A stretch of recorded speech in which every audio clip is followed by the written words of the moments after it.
So to walk you through what you'll be studying in this particular program, essentially the VTS program is about conflict, civil wars, political violence, terrorism, and then state responses to those things. So state responses to insurgency and terrorism. To say a tiny bit more about that, I decided to go through this or to separate this or to structure this according to those three core themes in the program. That is violence, terrorism, and security. So with respect to violence, we're primarily interested in the causes, dynamics, and consequences of armed violence, conflict, and civil war. And we're interested in fundamental questions about how civil wars and terrorism begin on different levels of analysis. So, for example, we might be asking questions around why do individuals join insurgent or terrorist organizations when that is very risky behavior or likely to result in their imprisonment and or possibly even their death. We might ask on a different level of analysis how civil wars or civil conflicts actually begin, right? What types of societal dynamics and what types of conditions give rise to violent situations in which people participate in political violence towards some form of political change. We also ask questions around the consequences and effects of certain forms of violence. So, for example, what I'm interested in, as I'm explaining to other people as they join the webinar, I'm interested in how, for example, pro-government militias or using militias in counterinsurgencies helps produce certain types of dynamics or forms of dynamics of violence in civil wars. We'll also look at conflict intervention and how third parties help to mediate and often generate the conditions for negotiation to bring violent conflict to an end. So we're looking also at a variety of different international dynamics associated with civil war. Finally, with respect to violence more generally and political violence, we want to understand and we analyze the decline of violence, how violence comes to an end. So it's not just about how it begins and what the consequences are over the long haul of, or the period of conflict, but also how these types of processes come to an end, and conflict transformation and so on and so forth. Okay. With respect to terrorism, one of the main things that you'll find is that we critically engage with this concept of terrorism. And we think about what is terrorism and how can we distinguish terrorism from other forms of political violence, right? Once we can identify then what terrorism is, how can we use that knowledge and information to create knowledge about the causes of terrorism, about the consequences of terrorism, how it comes to an end, so on and so forth, right? So we provide a very critical engagement with conceptual and definitional issues around the concept of terrorism. We also engage in a numerous central debates on the causes and consequences of terrorism and state responses to it. So, for example, we might be looking at how the sort of the trade-off between civil liberties and freedom in counter-terrorism strategies. Okay, we might also look at we'll definitely look at the various practices of counterterrorism. What does counterterrorism comprise of? How do states respond to these security challenges domestically? Okay. With respect to security, there's a huge variety of different ways in which security is a central concept in various state practices and strategies, right? So we're looking at a variety of different concepts of security and their application, including human security and new approaches to perhaps cyber security, amongst others, right? We're going to specifically look at state strategies, and this not only involves counterinsurgency and counterterrorism on a domestic level within civil conflicts, but also the ways in which states address resiliency and pursue stability in a more globalized world. We're also interested and the security components of this program convey or delve into and explore different issues in the application of new technologies techniques and government controls, particularly, for example, at borders, and the ways in which different technologies and machinery can give states new purchase on security within their borders. Okay, so that just gives you a sense of the different themes and the different issues that you might explore in this program on violence, terrorism, and security. This program is structured in a fairly clear and somewhat rigid way. In the autumn semester, you have 3 core modules and classes which provide a grounding within these particular areas. You take violence, terrorism, and security, which is the capstone class or module for this course, which runs through some of those very issues that I just spoke about previously. You'll take contemporary security, and you'll take approaches to research design. Approaches to research design is a really important module, which really ties together a number of aspects throughout the program, but with a keen eye to thinking about how about methods and methodology, and how you can create independent projects. So really, it's a capstone module or class designed or geared towards the development of a dissertation or independent research. In the spring semester, beginning in January, you begin, and says I've got bad network quality. Let me just try turning off my video really quick, just in case that is it.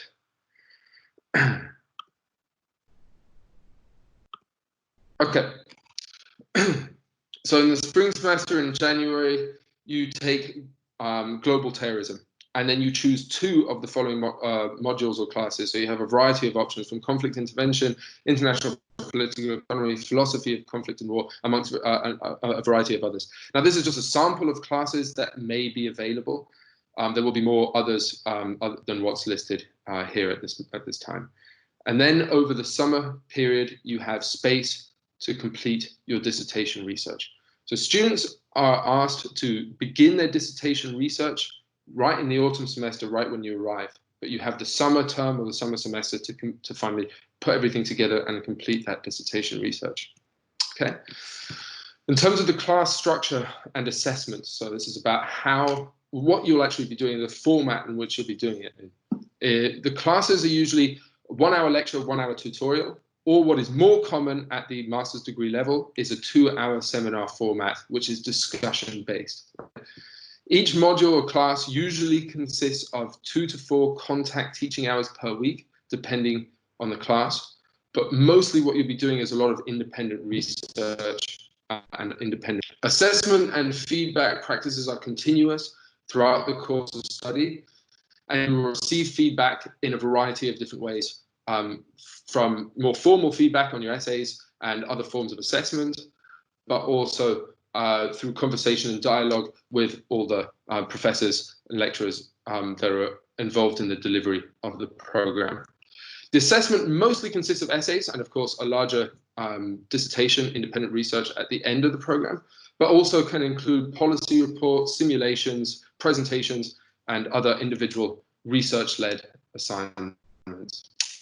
There are a number of extras associated with this program from guest speakers. What I've really attempted to do here with this program is capitalize on and take advantage of our unique position here in Belfast in a post-conflict environment.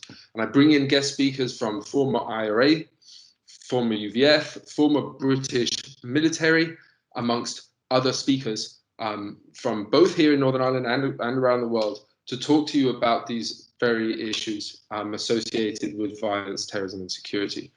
We also have a trip, an optional, an additional trip to Brussels, where we visit the European Commission, NATO, the European Parliament, and talk with various NGOs, including the Institute for Economics for Peace, and former NATO commanders who will talk to you about various aspects of counter-terrorism. We do have extracurricular internship possibilities Now, I say that these are extracurricular because they are not part of the formal structure of the program, but given our location in Belfast and given the connections that Queen's University has with various NGOs and organizations across Northern Ireland, we can facilitate linking you with various organizations to set up an internship or some kind of voluntary placement on a very ad hoc basis. But those are possibilities there that may be available to you. In addition to that, there are a variety of learning opportunities which are available in our fantastic graduate school. And I think our graduate school is one of our best selling points at Queen's.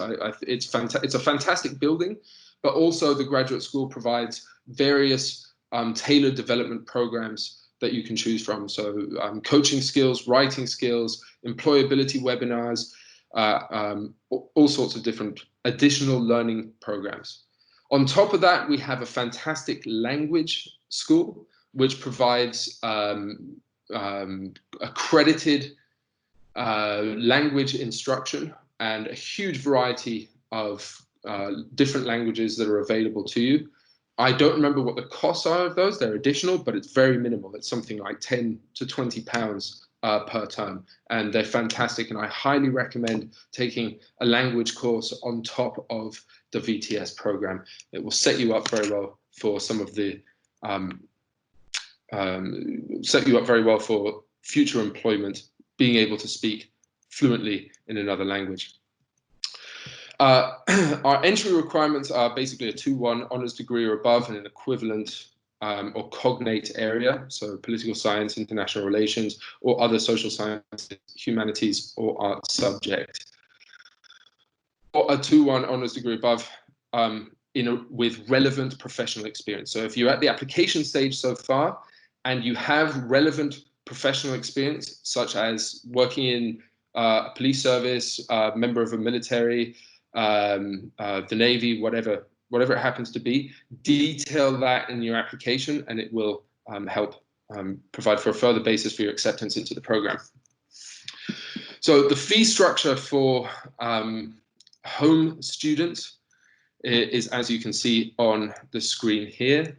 For more information, there's lots more information on student loans and the fee structure on our website, including some possibilities for discounts for current students. I know that there's some people who are joining us from on this webinar that are already studying at Queen's, and for some home students, there are some scholarships available.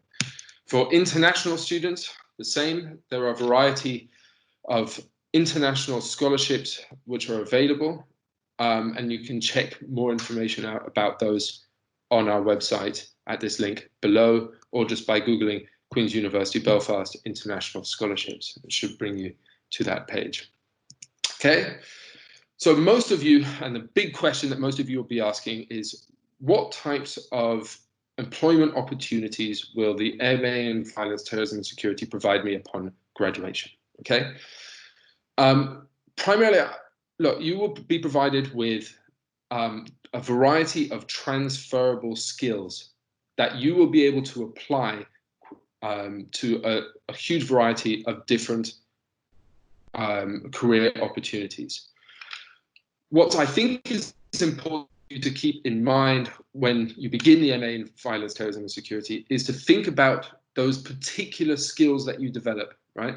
And in classes or modules like the research design class, are absolutely important or vital in terms of translating what skills you have into skills that employers are looking for.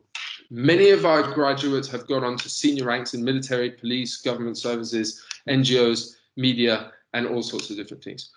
In other words, we don't actually set you up for a very particular type of job.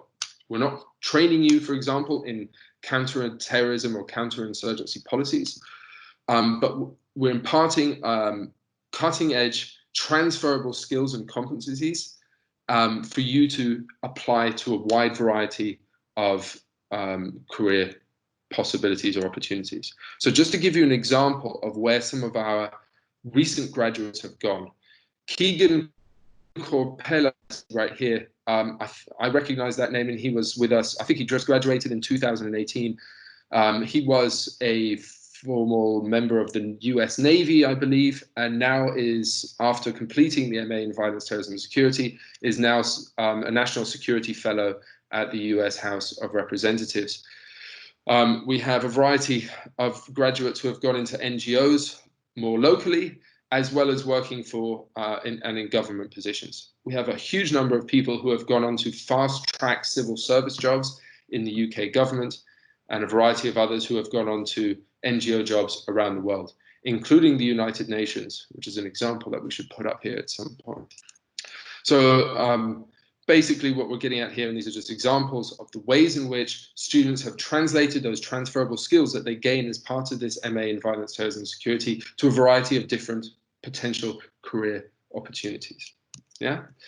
So to wrap all of this up and to sort of, drill home some of our unique selling points, why would you want to study violence, terrorism, and security at Queen's University Belfast? As I already explained in the previous slides above, Queen's University Belfast has an excellent reputation and is in the top 200 universities in the world. Our student experience surveys have highlighted the excellent student satisfaction. Students are particularly happy, again, with our graduate school and the ways in which the graduate school brings together a variety of different postgraduate communities. We also have outstanding campus facilities, including the library, and as I already said, how awesome our graduate school is. It really is an excellent facility, an excellent building. But one of our biggest unique selling points, I think, is that is our location. So Belfast, studying and researching in Belfast provides you with unparalleled opportunity to study issues of violence, civil conflict, and terrorism in a location that has previously been beset by those issues. Right? There's no better post-conflict environment in which to study or research these central issues, hands down.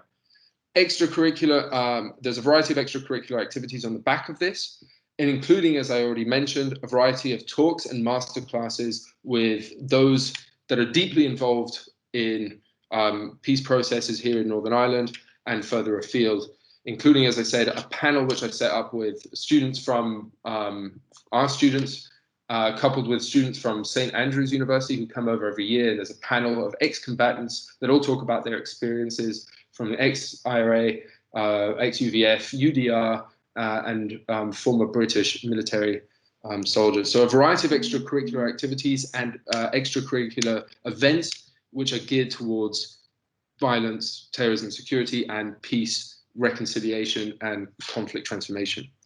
So excellent opportunities off the back of our location. I also think that your peers and other students on this program are fantastic resources that you can avail of as well. Our students hail from around the world. Often they have relevant professional backgrounds. They use or take the MA in Violence, Terrorism and Security as continued professional development.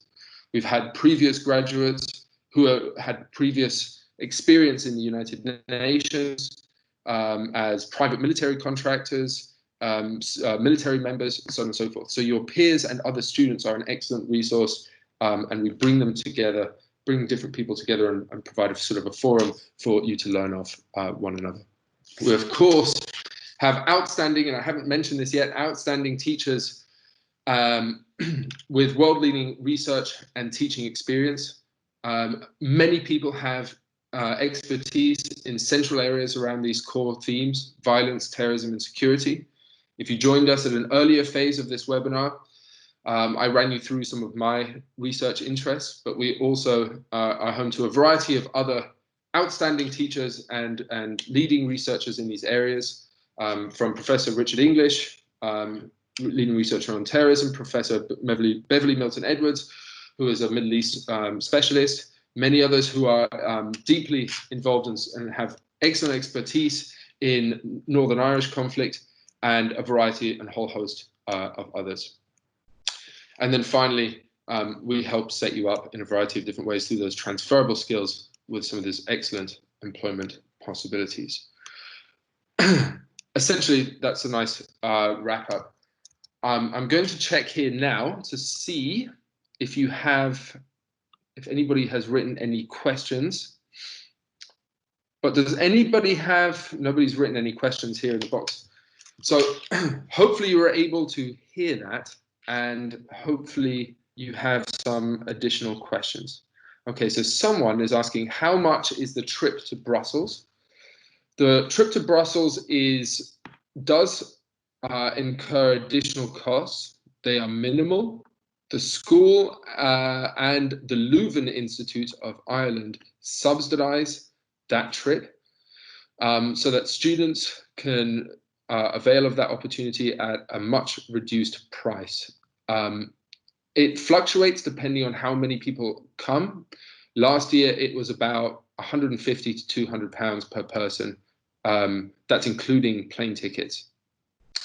So 150 to 200 pounds minimal costs to join, with some additional costs while you're in Brussels.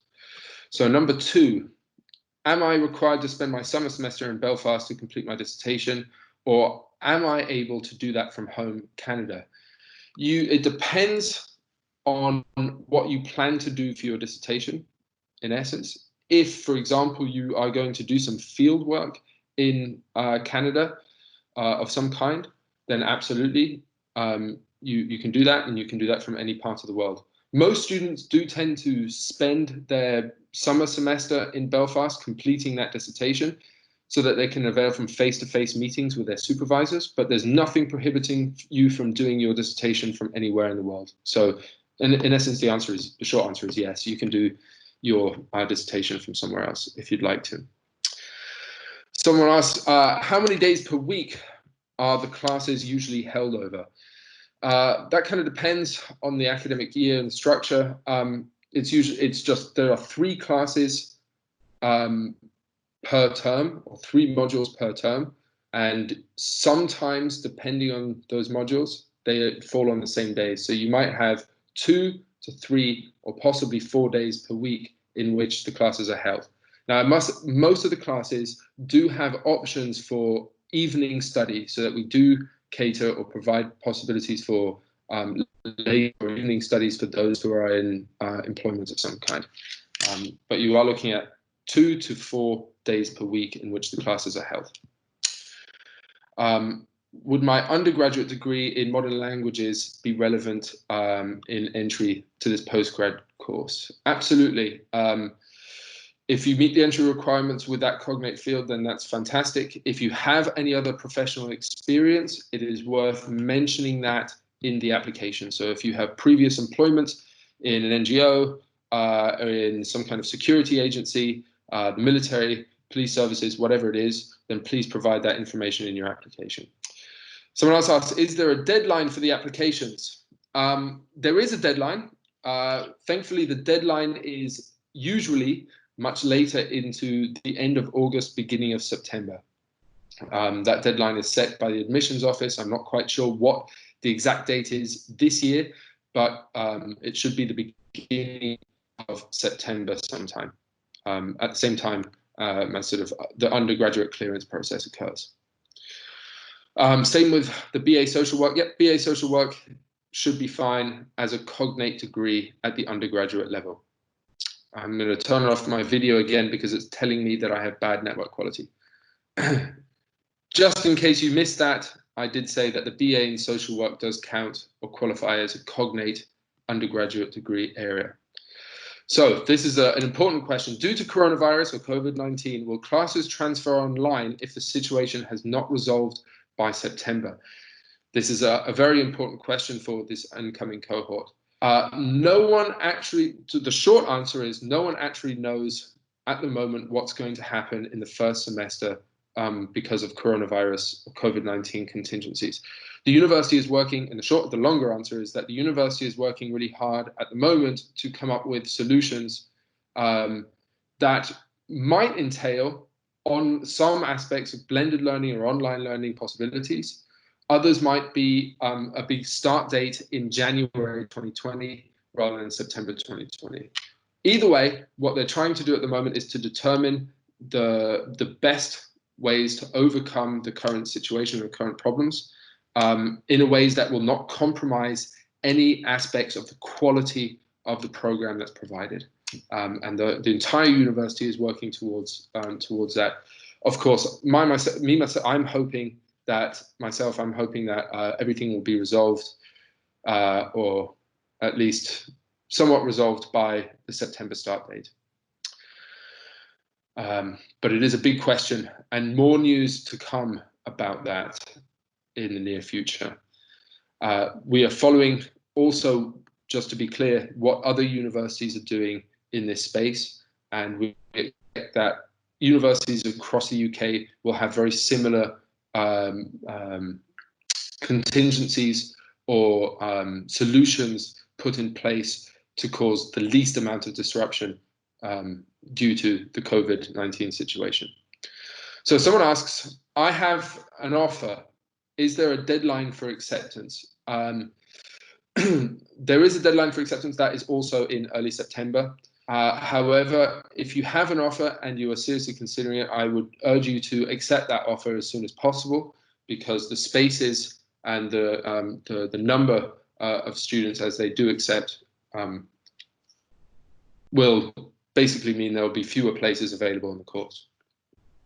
So please, if you have an offer, then please accept that as soon as possible. How fundamental is primary research to the final dissertation, i.e. conducting interviews and surveys? It's a very good question. We encourage people to conduct original research. If that necessitates conducting interviews, surveys, or other primary research of that nature, which involves human participants, then we encourage it and we will support that process. However, not all research requires that, so it just depends on the nature of your research question that you want to explore in your dissertation. So it's not required. It may be fundamental to your research depending on the nature of your research dissertation project. But it is something that the university can support and guide you through. It's a process, and let me just reiterate here, one of the main differences, and just to sort of expand on that, one of the main differences between the undergraduate degree and the postgraduate degree is exactly that, is we develop your capabilities to design research projects and conduct independent research projects which provide an original contribution to the field in the form of a dissertation. So it's one of the things that you'll be learning quite a lot about during the MA in Violence, Terrorism and Security. Someone else asked, these are all excellent questions, by the way. Thank you so much for your engagement. Someone else asked, is there opportunity to submit further documentation in the application for this program? CV, year abroad, university transcripts, so on and so forth. That is a question for the applications team, for the admissions team. Thank you, that's the word I was looking for, the admissions team. You want to include as much information as you can on the application itself. There are a couple of boxes for you to be able to do that, and I believe that they do have some space for university transcripts, and if, for example, English is your second language, then you're required to submit your certificate for English language capabilities on there. So there is space to upload some things. I do not think that a CV is part of that. So any additional information that you can put in the application is often helpful, specifically or especially if you do not meet the entry requirements. Okay, good. I graduated from university in Glasgow with an MA in history. Would this course meet the entry requirements? Yes, absolutely. History is definitely a cognate discipline or area. And as long as you meet the entry requirements, then a history is a perfectly acceptable previous degree. It says online that there are just 20 spaces for this program. What if you have more than 20 successful applicants? Would interviews occur? No, interviews won't occur. We do formally have a cap in place. The admissions office handles how many people are accepted at the end of the day. It is a tricky process because not everybody that is offered a place in the course actually accepts that and then comes. So it's a tricky process. Often we usually have more than 20 students who join the program per year despite that cap in place. But it does underline the importance of accepting your offer as quickly as possible. To sort of further answer the question that someone else asked earlier. So, but don't worry that don't worry about the application process. If we have more than 20 successful applications, we won't revert to interviews or anything of that nature.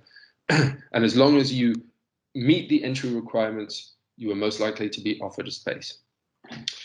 Does Queen's offer any services to help international students get jobs in the city? Yes, there are a variety of support mechanisms in the university for employment. In fact, I think there's multiple employment opportunities in the university itself. There are centrally dedicated staff and support staff for that. Yes, and the entry requirements to this program are at least a 2-1. Okay, is there an opportunity to talk to current students on the course or at the university? That's an excellent question. Yes, there are actually. If you want to speak to current students, you can send me an email and I will send you an email address so that you can directly liaise with some current students or former students if you wish. However, having said that, there are some excellent videos online, including on the MA in Violence, Terrorism and Security Course Finder website that has quite a lot of information about the student experience in this program. So do check that out and see if there's something, if there's something that's missing there, or something that you have specific questions that are not answered by those videos which are online. Then please email me and I can put you in touch with some current students. But those videos are probably a first port of call. Excellent. Hello, are classes combined with other master's programs? What is the average class size? Also an excellent question. The short answer is yes, other classes are combined with other master's programs. So you do meet students from other master's degree pathways or programs. And you also have the opportunity to take some optional classes or modules from the law school. There is only one class that is specifically and only for MA students in violence, terrorism and security. And that is the module or the class with the exact same name, violence, terrorism and security. Okay, that's the only class that you will not be taking with students from other MA programs. We have another MA program called MA in Conflict Transformation. And a lot of students take very similar classes to those offered on the violence, terrorism and security pathway. So for example, a lot of students end up taking from other master's degree programs as well, the module called Global Terrorism, which takes place in the second semester. The average class size fluctuates. The average is, I don't know, probably about 25, depending on the format of the classes taken. So if, for example, the classes are lecture and then tutorial, your lectures might have about 25 to 30 students in the lecture, but then your tutorials will have less than 15. The tutorials are always capped at 15 students, okay? If your class is conducted by 2-hour seminar slots or 2-hour seminars, then you may have around 20 students in each 2-hour seminar block. So basically the lectures might have 30, the tutorials will have about 15, and if it's a seminar, around 20 students in them. So it's a good question. Okay, what makes an application really stand out for you, for a student who has just come out of university? That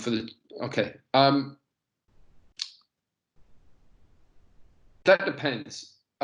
Really what the admissions team is looking for, and primarily what the admissions team is looking for, is whether or not you comply or meet or exceed the entry requirements. That's basically it. If you do not meet those entry requirements, and you want to provide additional information in your application, which will provide the basis for potential acceptance, then please include that information. That is only crucial if you do not meet the entry requirements, in which case the admissions team will look at your application and they may offer you the acceptance to the MA directly if your additional experience is relevant and sufficient, or they might offer you acceptance onto the postgraduate diploma pathway. So the postgraduate diploma is the same program as the master's degree program, except for it does not have the MA dissertation as a core component. So you do not complete an MA dissertation. However, if you enter into the postgraduate diploma pathway, you can effectively, quote unquote, upgrade to the MA during the course of your study, as long as you pass your 6 taught modules or classes. Okay, but there's nothing specifically that makes an application stand out. I am not the one that assesses that. What the admissions team is looking for is whether or not you can meet or exceed the entry requirements. And if you do not, then please provide additional information that will hopefully help with your application. For the 2 law modules available to the MA, is an extensive background in law pre-entry necessary? No. No, absolutely not. But it does make those 2 master's degree classes that are available as optional classes or modules slightly more difficult, because they are law classes, or they're based in the law department. The 2, I believe, off the top of my head, are counterterrorism. There's one on legal aspects of counterterrorism, and there's another one on legal aspects of human rights in conflict. Do the studies include a critical view on current politics against terrorism, post-colonial? Absolutely. This is one of the core features of this violence, terrorism, and security program that distinguishes us from many of our nearest competitors. There is a core critical component, particularly with thinking about definitional and conceptual issues around terrorism and use of specific critical, quote unquote, or big C critical research methods and methodology. Post-colonialism, feminism, gendered approaches, Marxist approaches, whatever, so on and so forth, right? There's a variety of different methods or methodologies which we provide training in for more critical engagement with issues around violence, terrorism, and security. Absolutely. We give you an introduction to the broad gamut of different approaches that are available or that are possible in the fields of civil war studies or conflict studies, peace studies, so on and so forth. So yeah, excellent question there. Great. Hypothetically, if online learning occurs in the autumn, would it be possible to stay at home and attend the course remotely until restrictions are lifted in order to save money? I don't know yet. We do not know yet what is going to happen, and if the university is going to revert to either blended learning or online learning. I think one of the main focus at the moment is for international students, and they're thinking about whether or not they should provide basis for online learning if some kind of coronavirus contingencies obstruct face-to-face learning from occurring. But I don't know yet, and I can't answer that question directly. But if there is an online learning component, I would imagine that it would be possible to attend the course remotely until those restrictions are lifted. But we still have to wait for that to provide a definitive answer. Okay, so you may accept offers. This is Gemma answering one of the questions. You may accept offers for more than one course and then decide which one you want. Yes, absolutely. If you've applied for multiple programs, so for example, the MA in VTS and the MA in International Relations or the MA in Conflict Transformation, you can accept all of those offers depending on what you get, what offers you have, and then choose at a later date. And you can email admissions there to converse with them on that. Are there any online courses which you would recommend we take to further explore our knowledge surrounding the master's course before the application, please? At Queen's, we do not have any online courses which you can take before engaging in the master's degree. However, if you go on YouTube, you can see a variety of videos and other resources in the space of violence, terrorism, security, conflict, peace, conflict transformation, so on and so forth. There's a variety of videos available for you. And I believe that previous, I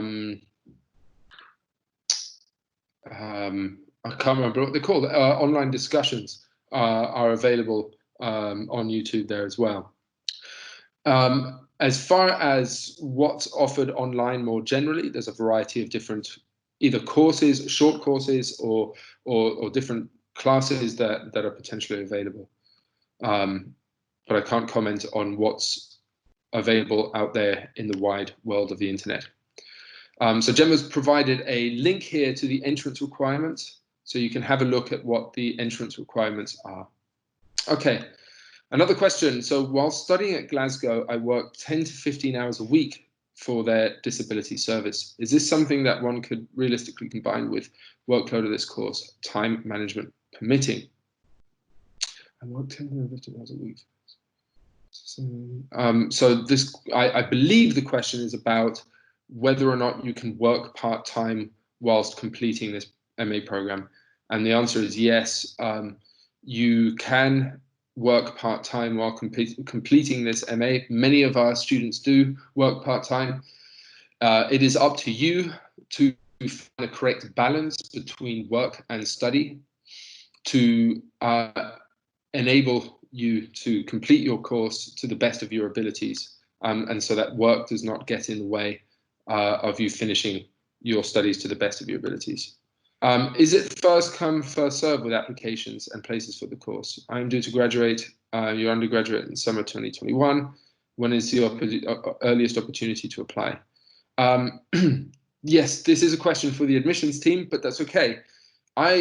You can apply now, and the chances are that the admissions team will give you or provide you with a conditional offer at this time being. So if I were you, I recommend just applying at the earliest opportunity if you are interested in taking this class. The applications are not on a first come, first served basis. The application process is open all the way through to early to mid-September, whenever that deadline is.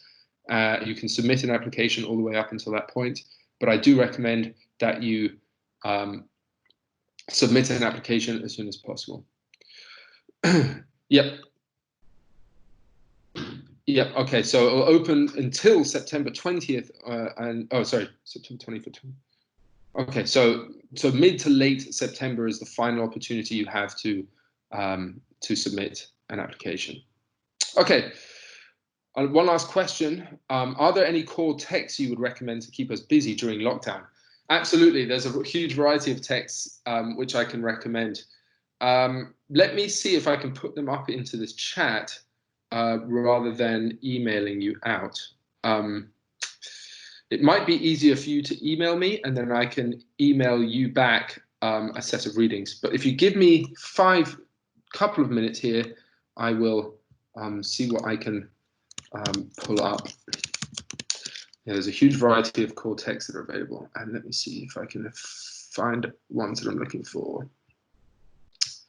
Do we have any other questions while I look for those?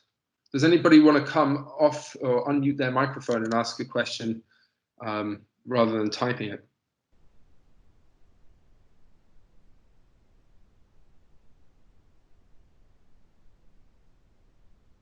No.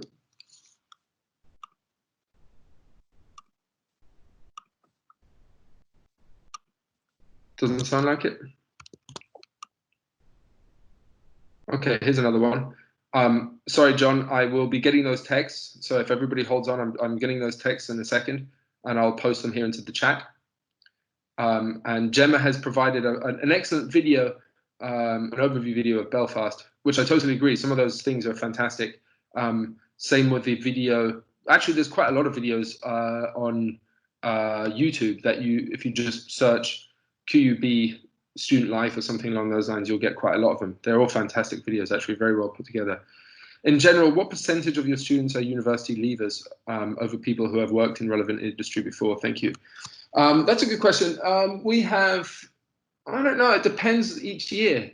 I think the vast majority are coming straight from an undergraduate program. Probably around 60% are coming from an undergraduate program directly, and use the MA as further for further study. The other 40% usually comes from uses or thinks about the MA in violence, terrorism, and security as a form of continued professional development. And we had, the other 40% usually comes with some kind of relevant work experience. But that fluctuates and kind of just depends on who's applied for the course in each year. But it's usually around that. Is there a good employment rate after taking this course? Yeah, there's actually a really good employment rate after taking this course. I don't know what it is, and I have to find that out. And I think hopefully, or maybe Gemma will be able to tell us. But the employment rate after taking this course is very high, and students go on to a variety of different employment, as I mentioned, all sorts of different stuff. In fact, I think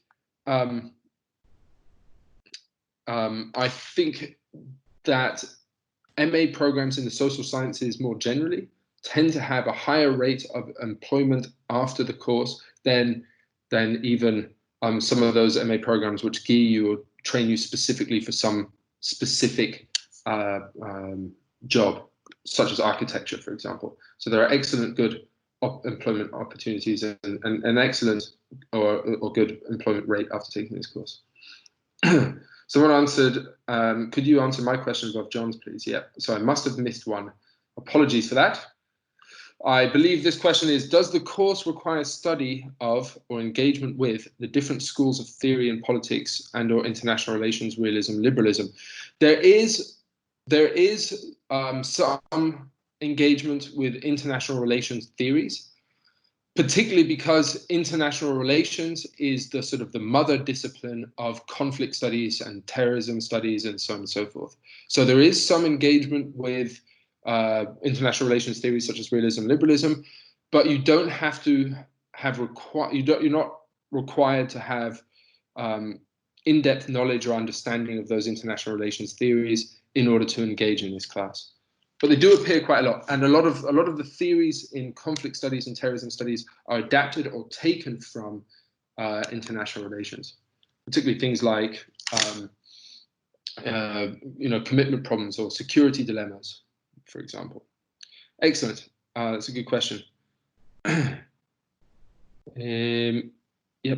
If we accept our offer and then it turns out that the coronavirus restrictions have not lifted by September, can we choose to defer our offer and start the course at a later date when things have gone back to normal again? Yes. The answer is quite simple there. You can defer your offer for the next year if you wish to do that. You may also be interested in your Mitchell Institute at Queen's. Oh yes, of course, absolutely, totally forgot. So the MA in Violence, Terrorism, and Security, and this should be on my slides as well. The MA in Violence, Terrorism, and Security, as well as the MA in Conflict Transformation, are associated with the Mitchell Institute in Global Peace, Security, and Justice. I myself am a fellow at the Mitchell Institute for Global Peace, Security, and Justice. This is an institute which brings together researchers across different disciplines that are interested in conflict and peace more generally. They run a series of fantastic events each year, which are part of the main speaker events, which I mentioned earlier, that are catered towards students who are doing conflict, security, and peace more generally. We usually have, we've had some really high profile speakers come in the past and high profile events that are open to students, which have offered unparalleled access to some of the high profile people in this field. For example, one year we had one in which Bill Clinton, Tony Blair, and Bertie Ahern were all present on stage at Queen's talking about peace in Northern Ireland. We've had a variety of others with various other international speakers from Colombia all the way to Sudan and South Africa, and a variety of other high-profile speakers from across the world.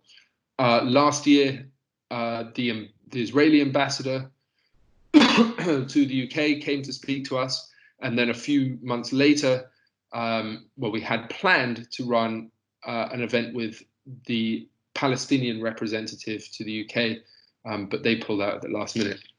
So a variety of high-profile speakers that are associated with the Mitchell Institute, and a variety of opportunities.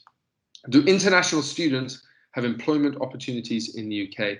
I believe Gemma was responding to that by saying yes, of course. There are employment opportunities while you're studying in the UK.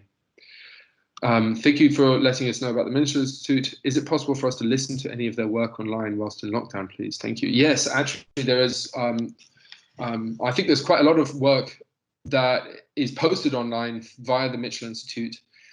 One of my favorite ones is, of course, that big event which was held 2 years ago, which I just mentioned, which you can see on YouTube. I believe you can see excerpts from it and or the whole thing on YouTube. If you look up, I think it would be called, if you search on YouTube, Peace in Northern Ireland 20 Years On. That was what the event was called, or something to that effect, and you'll be able to find that. Also on the Mitchell Institute website, you'll be able to find a variety of different online things that you can listen to.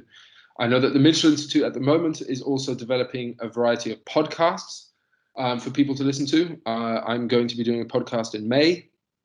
I also believe that the students in the MA in Conflict Transformation have a podcast which is available, I believe, online or on Facebook for general audiences. So there should be a variety of things. The problem is, or the issue is it's sporadic, and you know, they're all located in different places. There's not one central facility or hub for you to find these things on the Queen's website at the moment. Okay. Yes, so Gemma is saying that from 2020 onwards, the government has introduced new 2-year post-study work visa for international students. So basically, they're going back to the system that we had about 5-6 years ago, where international students had work visas in the UK upon graduation from their program. 1 second here. So I'm pulling up this reading list that people were asking for earlier. It's just taking me a bit of time to do 2 things at once. I'm not able to do that very well. Let me see here. Where is this?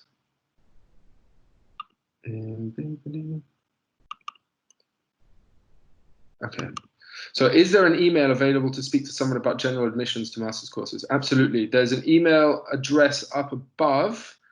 Gemma, would you be able to provide that email once again in the chat below while I look for this? There is, yeah, there we are. Thank you very much. That is fantastic. Let's see here. I'm pulling up this reading list for you to check out. Here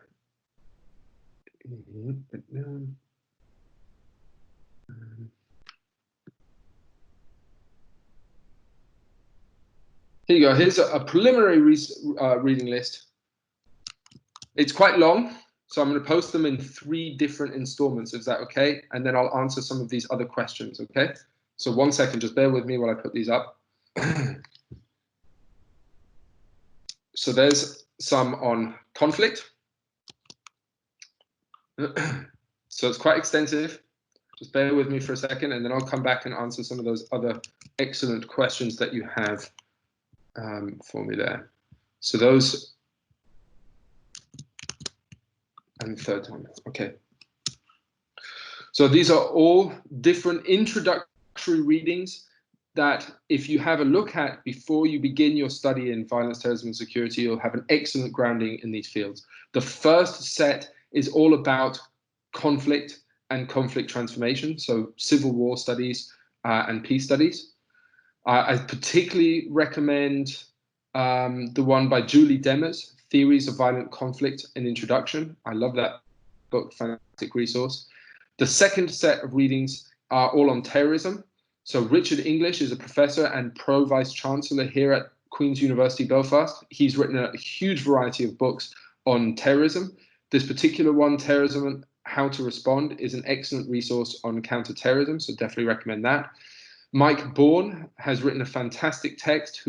He is also a reader in security studies at Queen's University Belfast. He is our postgraduate or master's degree postgraduate taught director, and he's written a book, a textbook called Understanding Security, so I highly recommend that as well. So the third batch is all about security. So you've got violence, terrorism, and security right there for a variety of different readings. Yeah, hopefully that helps.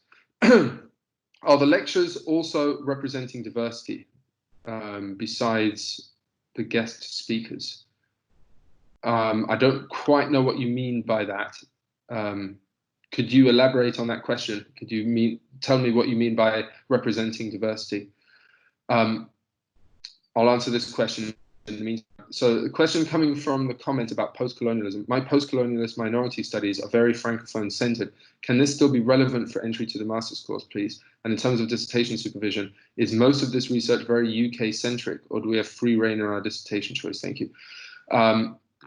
Post-colonialist minority studies, as long as they apply to conflict studies, are absolutely relevant, and they can be relevant to your entry. You do not necessarily need to detail that in your application for admissions, unless you are trying to make a case for admission based on previous professional experiences. But certainly they're relevant for the course, for the study course. The course program is not UK centric whatsoever. We look at a variety of different examples and case studies from around the world, including Colombia, Sudan, South Africa, the Philippines, across the whole board. So it's not UK centric. We do revert back to examples from Northern Ireland quite systematically, just given our location, it makes sense. But you have free reign over your dissertation choice, as long as it falls more or less within the remit of violence, terrorism, and security. But you absolutely have free reign there. So someone was asking before, user 154, are the lecturers also representing diversity besides the guest speakers? Can that be elaborated? Here we are. With diversity, I mean, for example, people with disabilities, migrant history, people of color with unique perspectives into the conflict settings we examine. Yeah, absolutely. There are a variety of critical approaches to the study of conflict, which emphasize or focus variety of minority groups. So, for example, one of our new staff this year, who you will be taught by, Jamie Hagan, specializes in trans participation in peace processes and in women's rights and women's participation in peace processes around the world. So there is a wide variety of perspectives that are incorporated into the analysis of a variety of conflicts around the world. Excellent.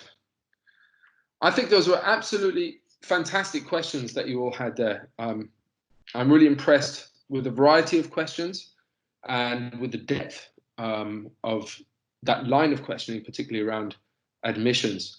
Thank you so much for joining us. I do hope that I'll be able to meet you in person. Actually, I should turn on my video for this last bit, just so you can see me. I do hope that I'll be able to meet you in person at some point in the near future. If you do have further questions about this program or want to talk to me further about MA or postgraduate diploma in violence, terrorism, and security, please do not hesitate to get in touch.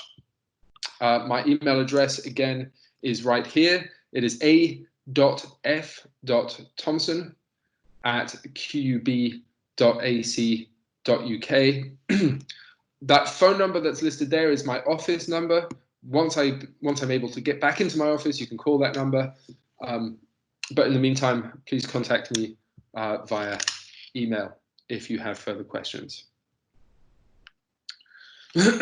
Yes, thank you very much. That's great. I definitely look forward to seeing all you guys in the future. And again, thank you for coming.